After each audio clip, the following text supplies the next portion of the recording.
Good evening and welcome back to the another session of basic computer skills. इस series में अभी हम Microsoft Excel unit discuss कर रहे हैं और जिसमें लास्ट वीडियो में हमने यूनिट 8 एंड 9 को कवर किया था। कुछ बेसिक चीज़ें एमएस एक्सेल के बारे में, जैसे एमएस एक्सेल कहाँ यूज़ होता है, क्या क्या उसकी इम्पोर्टेंस है, क्या क्या मेन फीचर्स होते हैं माइक्रोसॉफ्ट एक्सेल के।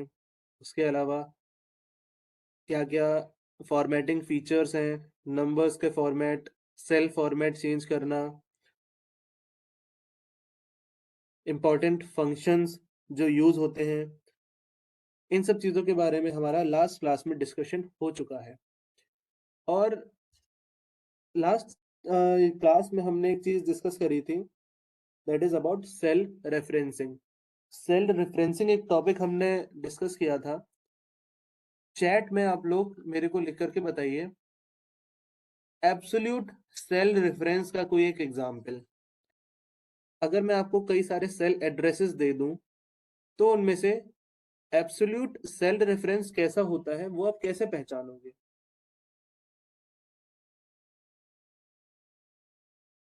एब्सोल्यूट सेल रेफरेंस मैंने आपको एग्जांपल के साथ बताया था, एब्सोल्यूट सेल रेफरेंस के बारे में भी और रिलेटिव सेल रेफरेंस के बारे में। रिलेटिव सेल रेफरेंस का पहले बताओ, रिलेटिव सेल रेफरेंस किस तरीके का दिखाई देता है? कैसा एड्रेस होगा जिसको आप रिलेटिव सेल रेफरेंस बोलोगे? चैट बॉक्स में लिख करके बताइए एक example of relative cell reference.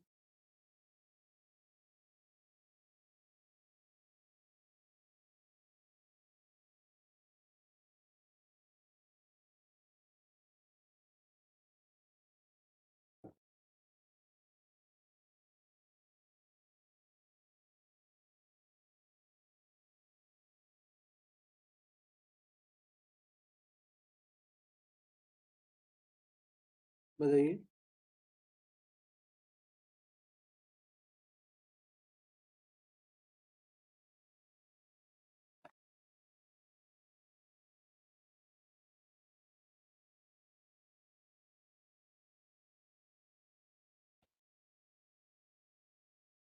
नहीं, ये फंक्शन है, ये एक फंक्शन है।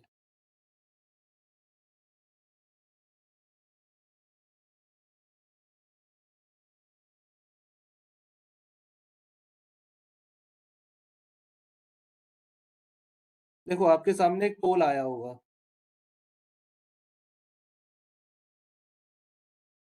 आपके सामने एक पोल आया होगा, उस पोल पे आंसर करिए। 1 मिनट का टाइम है पोल का, उस क्वेश्चन को आंसर करिए। 2 लोगों ने आंसर कर दिया है। ध्यान से क्वेश्चन को पढ़ना। Relative cell reference, relative cell reference क्या होता है?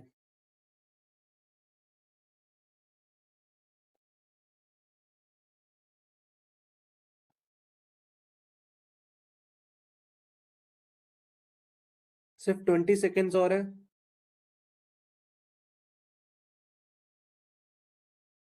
जल्दी जल्दी रिप्लाई कीजिए इसका।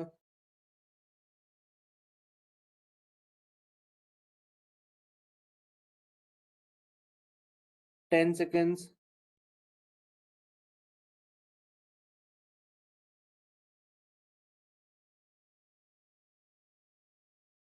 ओके।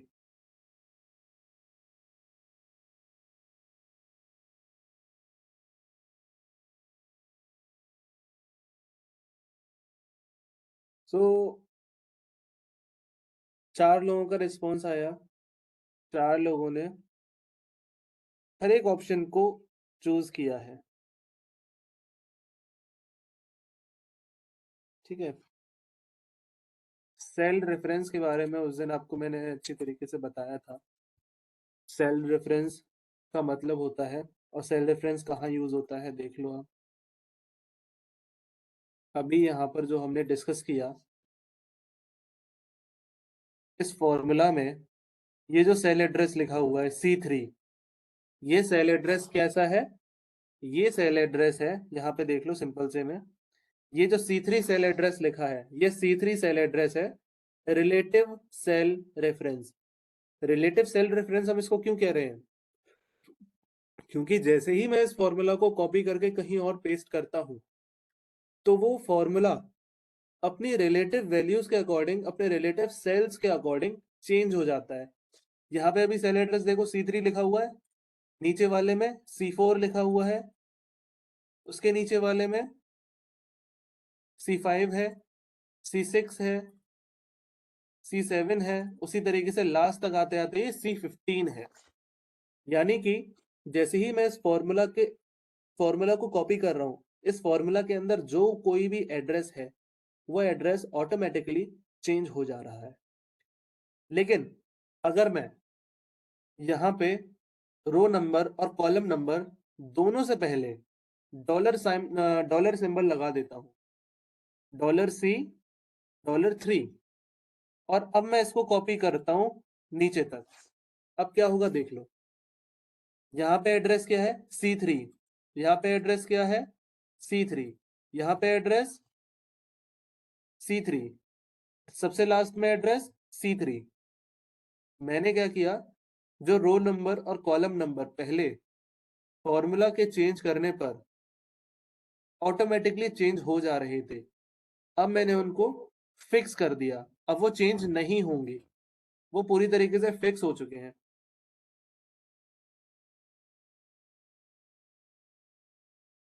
ये होता है आपका absolute cell referencing. Third type की जो सेल रेफरेंसिंग होती है, वो होती है mixed cell referencing. Mixed cell referencing का मतलब क्या होता है? अगर मैं यहाँ पे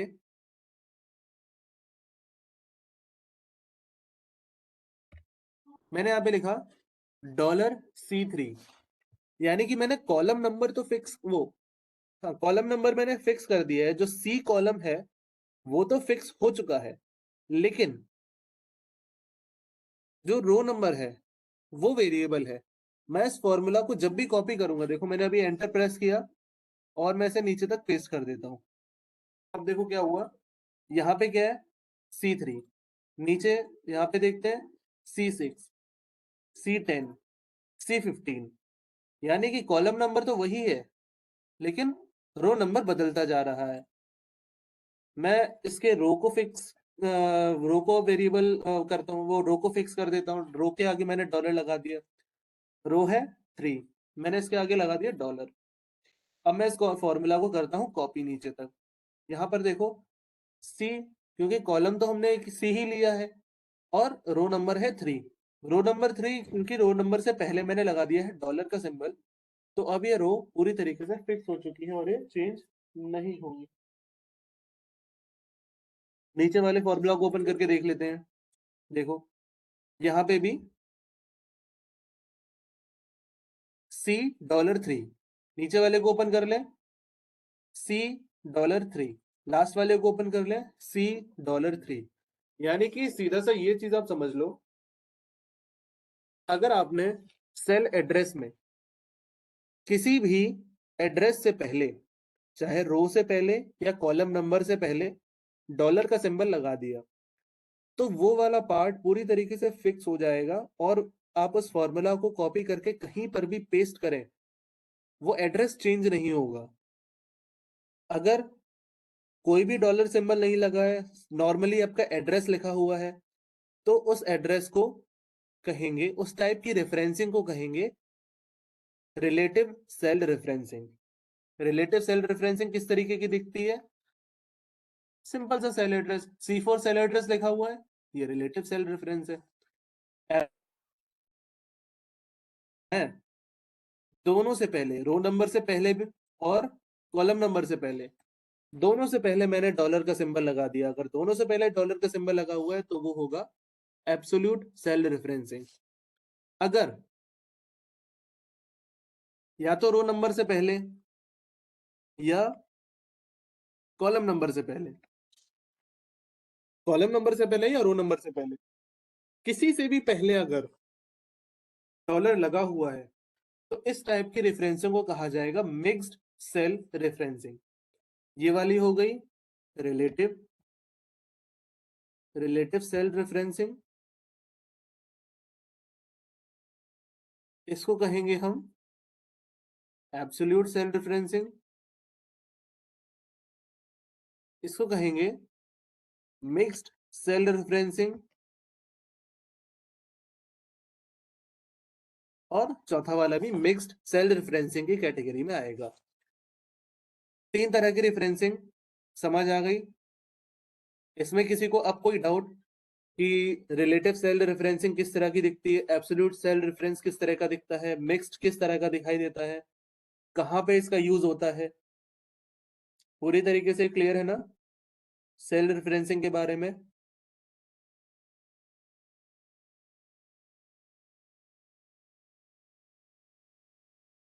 ठीक है, इतनी चीज आपको क्लियर है तो हम आगे बढ़ते हैं, आज के डिस्कशन पे चलते हैं। देखिए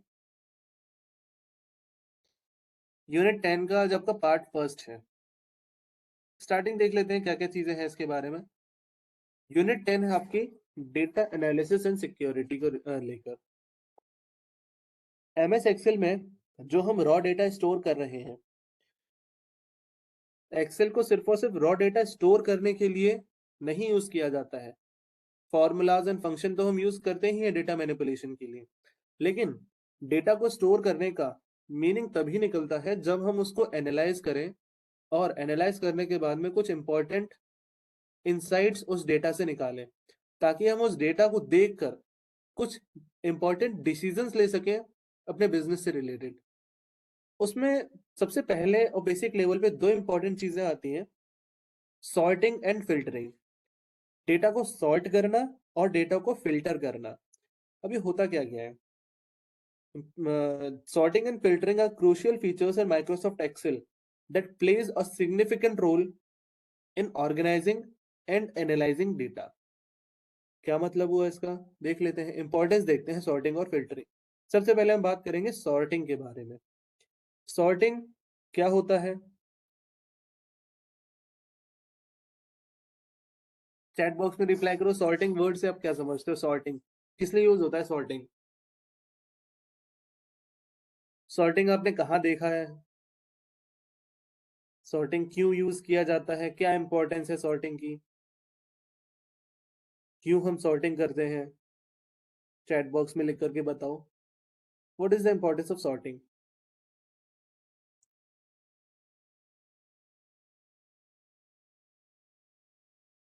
देखिए सॉर्टिंग का मतलब होता है एक ऑर्डर में अरेंज करना। अब ऑर्डर कैसा भी हो सकता है, असेंडिंग ऑर्डर हो सकता है और डिसेंडिंग ऑर्डर भी हो सकता है।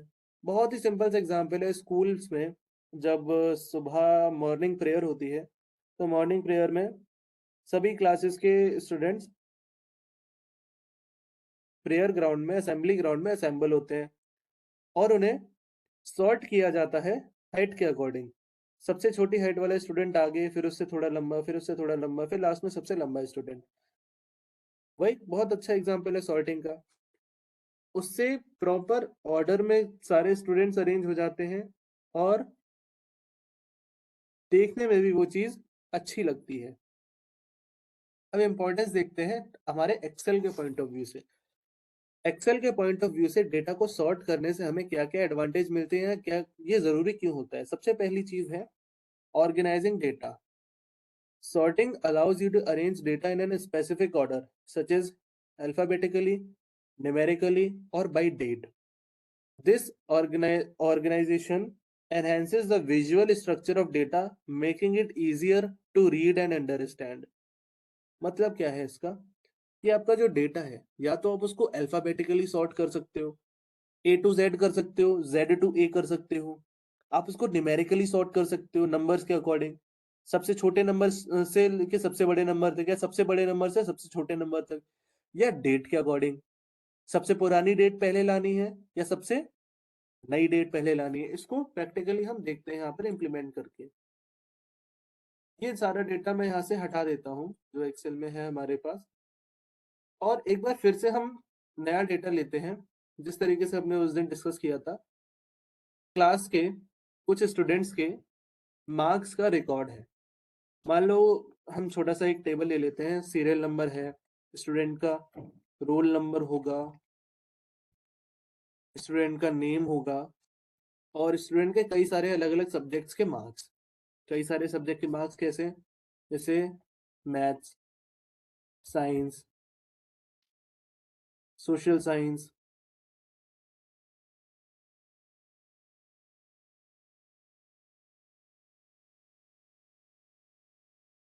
English, Hindi, etcetera. कई सारे सब्जेक्ट्स के मार्क्स हो सकते हैं उसके। सीरियल नंबर ले लेते हैं हम, टोटल 5 स्टूडेंट्स का रिकॉर्ड लेते हैं। 1 और 2 मैंने फिल किया, इन दोनों को सिलेक्ट किया और इनको ड्रैग करके ऑटो फिल कर दिया। रोल नंबर हम ले लेते हैं, 1001 ले लेते हैं फर्स्ट स्टूडेंट का, 1002। इसी तरीके से दोनों को सिलेक्ट किया और सीरीज को मैंने फिल कर दिया। स्टूडेंट्स के नाम ले लेते हैं, कुछ भी हो सकता है, रैंडम ले लेते हैं। ABC हो गया, एक सेकंड स्टूडेंट का नाम DEF हो गया, एक स्टूडेंट का नाम PQR, LMN और XYZ। कुछ भी रैंडम नाम हमने स्टूडेंट्स के ले लिए। अब स्टूडेंट्स के मार्क्स फिल करने हैं। मार्क्स कैसे फिल करेंगे? अब इसके लिए आज आपको एक और नया फॉर्मूला बताता हूं मैं, रैंडम बिटवीन। हम एक क्राइटेरिया डिसाइड कर लेते हैं कि अगर स्टूडेंट के 33 से नीचे मार्क्स हैं तो वो स्टूडेंट फेल होगा, 33 से अगर ऊपर है तो वो स्टूडेंट पास होगा। ये रिकॉर्ड हमें चाहिए। और सिंगल सिंगल मार्क्स भरने से अच्छा है, हमारे पास कोई भी रियल डेटा तो है नहीं, हमें रैंडम वैल्यूज चाहिए। तो हम 27 से लेकर के 50 के बीच में, 47 के मान लो मैक्सिमम मार्क्स जो है स्टूडेंट के, मैक्सिमम मार्क्स है उसके 50, तो हम पासिंग मार्क्स रख लेते हैं उसके 27। अब हम 25 से लेकर के 45 के बीच में रैंडम नंबर भरते हैं। तो कैसे भरेंगे? इक्वल्स टू, एक फंक्शन होता है equal to RAND BET rand between, bracket open करना है, लोअर वैल्यू देनी है। लोअर वैल्यू क्या है? हमने स्टूडेंट का आउट ऑफ 50 पासिंग मार्क्स रखे हैं 27। तो 27 में से मान लो हमारे स्टूडेंट के 24 मार्क्स आए, कॉमा मैक्सिमम 45। 24 से 45 के बीच में कोई भी रैंडम वैल्यू ला दी, एंटर प्रेस कर दिया, अभी 42 आ गया। मैं इस फॉर्मूला को उठाता हूँ और उसके सभी सब्जेक्ट्स के लिए रैंडम वैल्यूज फिल कर देता हूँ। रैंडम वैल्यूज फिल हो गई। यही फॉर्मूला मैं उठा के नीचे भी कॉपी कर देता हूँ और इसको लास्ट तक कॉपी कर दिया। अब इसमें मैंने रैंडम वैल्यूज फिल कर दी, हर एक स्टूडेंट का 25 से लेकर के 45, 24 से लेकर 45 के बीच में कोई ना कोई रैंडम वैल्यू आ गई है। अब इस फंक्शन के साथ में थोड़ी सी एक प्रॉब्लम क्या है, जैसे ही मैं कहीं पर भी अपनी एक्सेल शीट में कोई चेंज करूंगा, मान लो ये 36 है, मैंने इसे कर दिया 34, एंटर प्रेस किया, ध्यान से देखो क्या हुआ। मैं फिर से एक वैल्यू को चेंज कर रहा हूं, ध्यान से देखना, इस वैल्यू को मैंने उठा करके 26 किया, 26 मैंने फिल किया और एंटर प्रेस कर दिया। क्या चेंज बाकी के नंबर्स में कुछ आपको दिखाई दिया? अगर चेंज दिखाई दिया तो चैट बॉक्स में लिखो क्या चेंज आपको दिखा। फिर से करता हूं मैं, 45 मैंने यहाँ पे लिखा, एंटर प्रेस किया, क्या चेंज दिखाई दिया आपको बाकी के नंबर्स में, कमेंट बॉक्स में लिखो।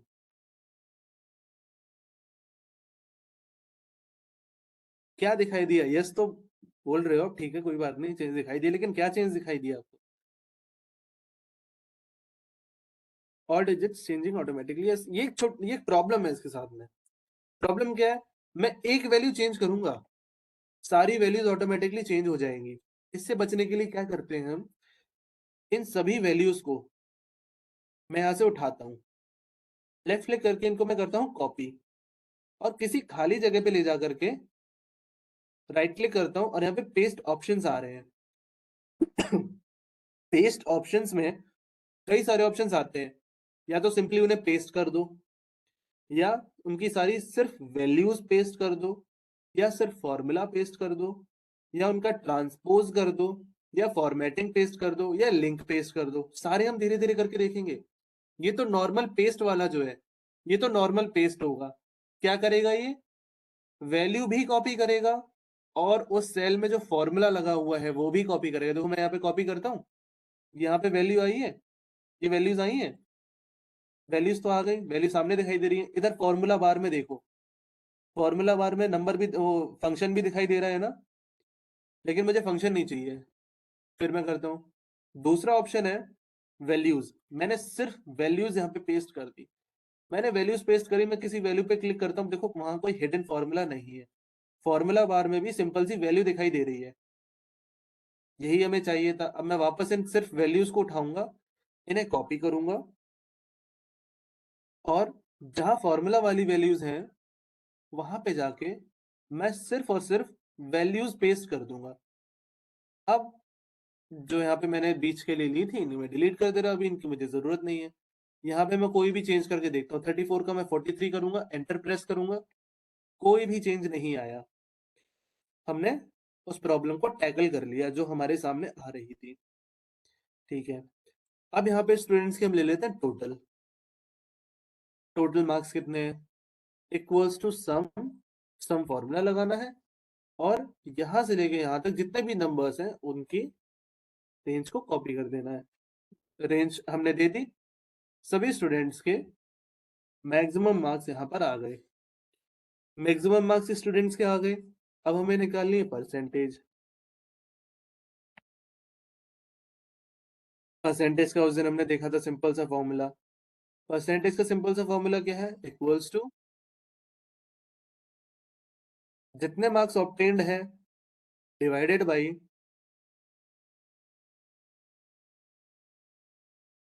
Maximum marks obtained. 5 सब्जेक्ट्स हैं, 5 सब्जेक्ट्स के हम कितने ले रहे हैं? 50-50 पर मार्क पर सब्जेक्ट ले रहे हैं, 250 हो गया। ब्रैकेट क्लोज करेंगे एंड मल्टीप्लाइड बाय 100। ये हो गई स्टूडेंट की परसेंटेज। इस फॉर्मूला को मैं नीचे तक पेस्ट कर देता हूँ। सिंपल सी स्टूडेंट की परसेंटेज निकल आई है। ठीक है, अब यहाँ पे क्या है, ये मुझे किसी ऑर्डर में नहीं दिखाई दे रहे हैं। ये जो परसेंटेज है, 71 आई एक स्टूडेंट की, फिर 73 आई, फिर कम होके 66 हो गई, फिर बढ़ के 76 हो गई, फिर कम हो गई 66 हो गई। ये तो चलो 5 ही रिकॉर्ड्स हैं, तो यहाँ पे दिखाई दे रहा है सबसे कम किसके हैं, सबसे ज्यादा किसके हैं। साफ साफ पता चल जा रहा है। बाई चांस, या बाई चांस क्या होता ही है, 500 रिकॉर्ड्स हो, 5000 रिकॉर्ड्स हो, 5 लाख रिकॉर्ड्स हो, तब कैसे पता करोगे किसकी सबसे ज्यादा है और किसकी सबसे कम है? कोई चांस नहीं है पता करने का। उसके लिए हम करते हैं डेटा को सॉर्ट।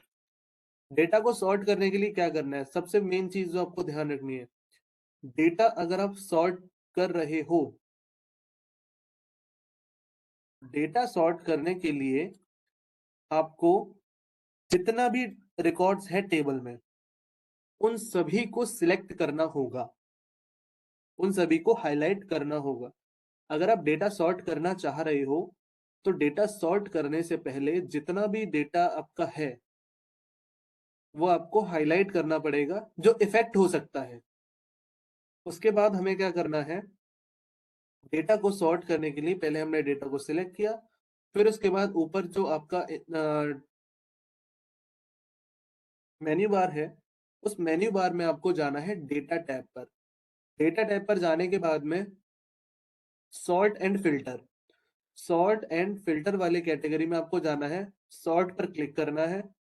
सॉर्ट पर क्लिक करने के बाद में इस तरह का एक सॉर्ट फ्लोटिंग टूलबार आपके सामने ओपन होगा और यहाँ पे लिखा आएगा, एक ऑप्शन आता है माई डेटा हैज हेडर्स, इसको चेक करना है।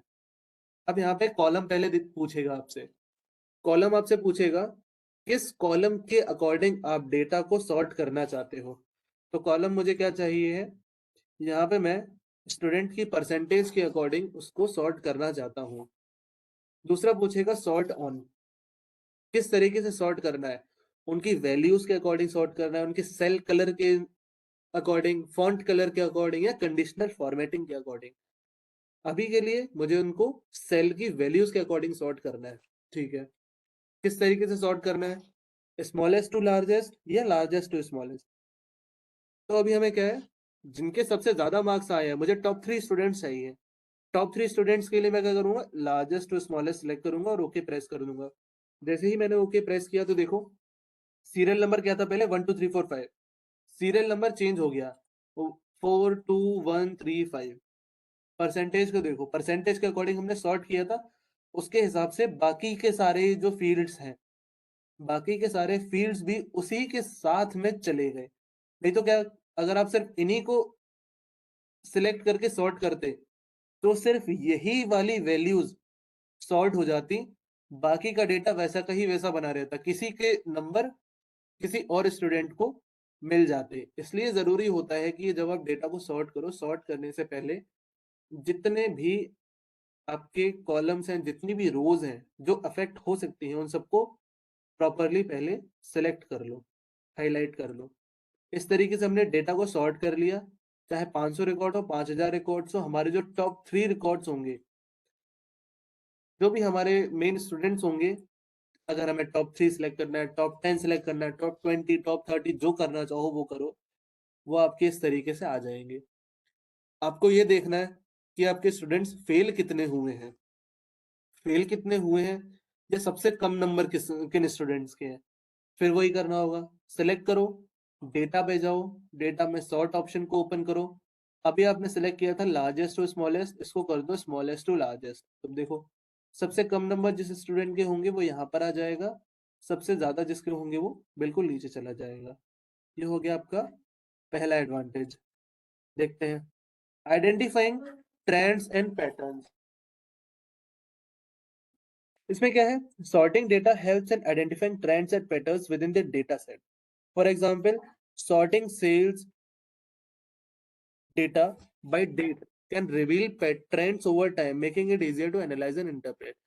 क्या मतलब है इसका, इसका सीधा सा मतलब ये है कि भाई आप जब डेटा को सॉर्ट कर लोगे, आपने अगर मान लीजिए डेली की सेल्स है, आपकी रिकॉर्ड उसका पूरा आपके पास है, तो आप आराम से उसको सॉर्ट कर सकते हो। सॉर्ट करने के बाद एनालाइज कर सकते हो, आपके पास एक डेट के सारे ट्रांजेक्शन्स आपके पास एक साथ ग्रुप होकर आ जाएंगे। फिर आप उसमें देख सकते हो कि एक पर्टिकुलर डेट पर आपकी कितनी सेल्स हुई है, दूसरे पर्टिकुलर डेट पर कितनी सेल्स हुई है, कब कम हुई है, कब ज्यादा हुई है। तो इस तरीके से आप उसमें पैटर्न ढूंढ सकते हो कि हाँ, दिसंबर के टाइम में आपकी सेल ज्यादा होती है, तो दिसंबर के टाइम में आप अपने स्टॉक को और ज्यादा बढ़ाओगे।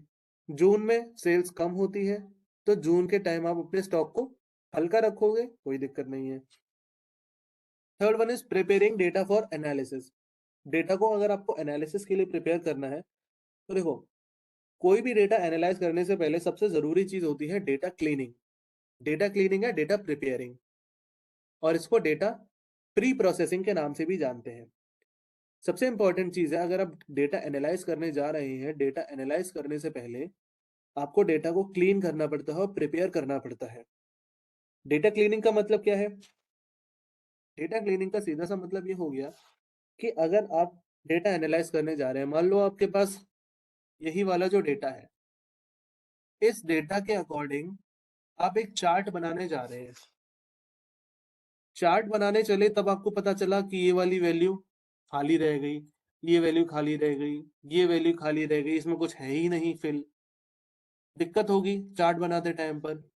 तो ऐसे में जरूरी होता है कि आप पहले चेक कर लो कि आपके डेटा जो है वो प्रॉपर फॉर्मेट में, प्रॉपर वैलिड रेंज में, और कहीं पे कोई मिसिंग डेटा तो नहीं है। उसके लिए सॉर्टिंग बहुत काम आती है। मान लो आपने अभी अरेंज किया स्मॉलेस्ट टू लार्जेस्ट। अब स्मॉलेस्ट टू लार्जेस्ट में आपने देखा कि कोई एक ऐसा स्टूडेंट है जिसके नेगेटिव में मार्क्स आ रहे हैं, नेगेटिव में मार्क्स आ रहे हैं, और जबकि माइनस मार्किंग पेपर में नहीं है। माइनस मार्किंग पेपर में नहीं है और नेगेटिव में स्टूडेंट के मार्क्स आ रहे हैं, यानी कि स्टूडेंट के रिकॉर्ड फिल करते टाइम पे कहीं ना कहीं किसी सब्जेक्ट का स्कोर गलत चढ़ गया है। तो इस तरह के जो डेटा गलत हो जाता है, उस तरह के डेटा को आप ढूंढ सकते हैं और उसको सही कर सकते हैं। Moving on to the next slide, facilitating comparison. Sorting enables easy comparison of values. For example, sorting a column of numbers in ascending or descending order allows quick identification of highest और lowest values. अब इसमें क्या है, जैसे ही आपने arrange किया आपको पता चल गया लोएस्ट वैल्यू क्या है, सबसे कम नंबर किस स्टूडेंट के आए हैं 66, सबसे ज्यादा किसके आए हैं 76. एक रेंज आपको पता चल गई कि इस रेंज से इस रेंज के बीच तक स्टूडेंट्स स्कोर कर रहे हैं, एवरेज ऑलमोस्ट इसी के बीच में बनेगा, और लोएस्ट कौन है हाईएस्ट कौन है, ये चीज बहुत आसानी से आपको पता चल जाएगी. एंड देन डेटा वैलिडेशन अभी जो मैंने आपको बताया, sorting helps in detecting and correcting errors in data set में अगर किसी तरह का कोई एरर आ रहा है, इनकंसिस्टेंसीज और आउटलाइनर्स, ये दो वर्ड इंपॉर्टेंट है. आउटलाइनर का मतलब क्या होता है, आउटलाइनर को जिस तरह का डेटा होता है आपका, ये जो पूरा डेटा है इसको डेटा सेट कहा जाता है, इसमें एक एक वैल्यू जो होती है इन्हें डेटा पॉइंट कहा जाता है. अगर मान लो ये 66 है, यहाँ पे होता 789, कोई एक नंबर 789, भाई हमारा बाकी का जो डेटा सेट है, बाकी का डेटा सेट किस रेंज में है 66, 71, 73, 76, और एक डेटा पॉइंट 789, बाकी के डेटा से ये बहुत ही ज्यादा अलग दिखाई दे रहा है, बिल्कुल चमक रहा है ये. तो इस तरह के डेटा को कहते हैं आउटलाइनर्स. और इनकंसिस्टेंसी भी है. इनकंसिस्टेंसी क्यों है, हमारे डेटा की रेंज होनी चाहिए थी 0 से लेकर के 50 के बीच में, क्योंकि मैक्सिमम मार्क्स 50 थे, मिनिमम मार्क्स कुछ भी नहीं लिख के आओ तो 0 मिलेंगे. तो ये इनकंसिस्टेंट है डेटा, यानी कि हमारे जो मैक्सिमम रेंज होनी चाहिए थी वो होनी चाहिए थी 50, वो है 789. तो इस तरह के डेटा को आइडेंटिफाई करने में और उसको करेक्ट करने में सॉर्टिंग हेल्प करती है. So this was about sorting. And sorting के बाद डेटा फिल्टर करना. डेटा फिल्टर कैसे किया जाता है, डेटा फिल्टर करने की क्या इंपॉर्टेंस होती है, और इससे रिलेटेड और चीजें, और साथ ही में कुछ और नए फंक्शंस, ये चीजें हम सीखेंगे अपनी नेक्स्ट क्लास में.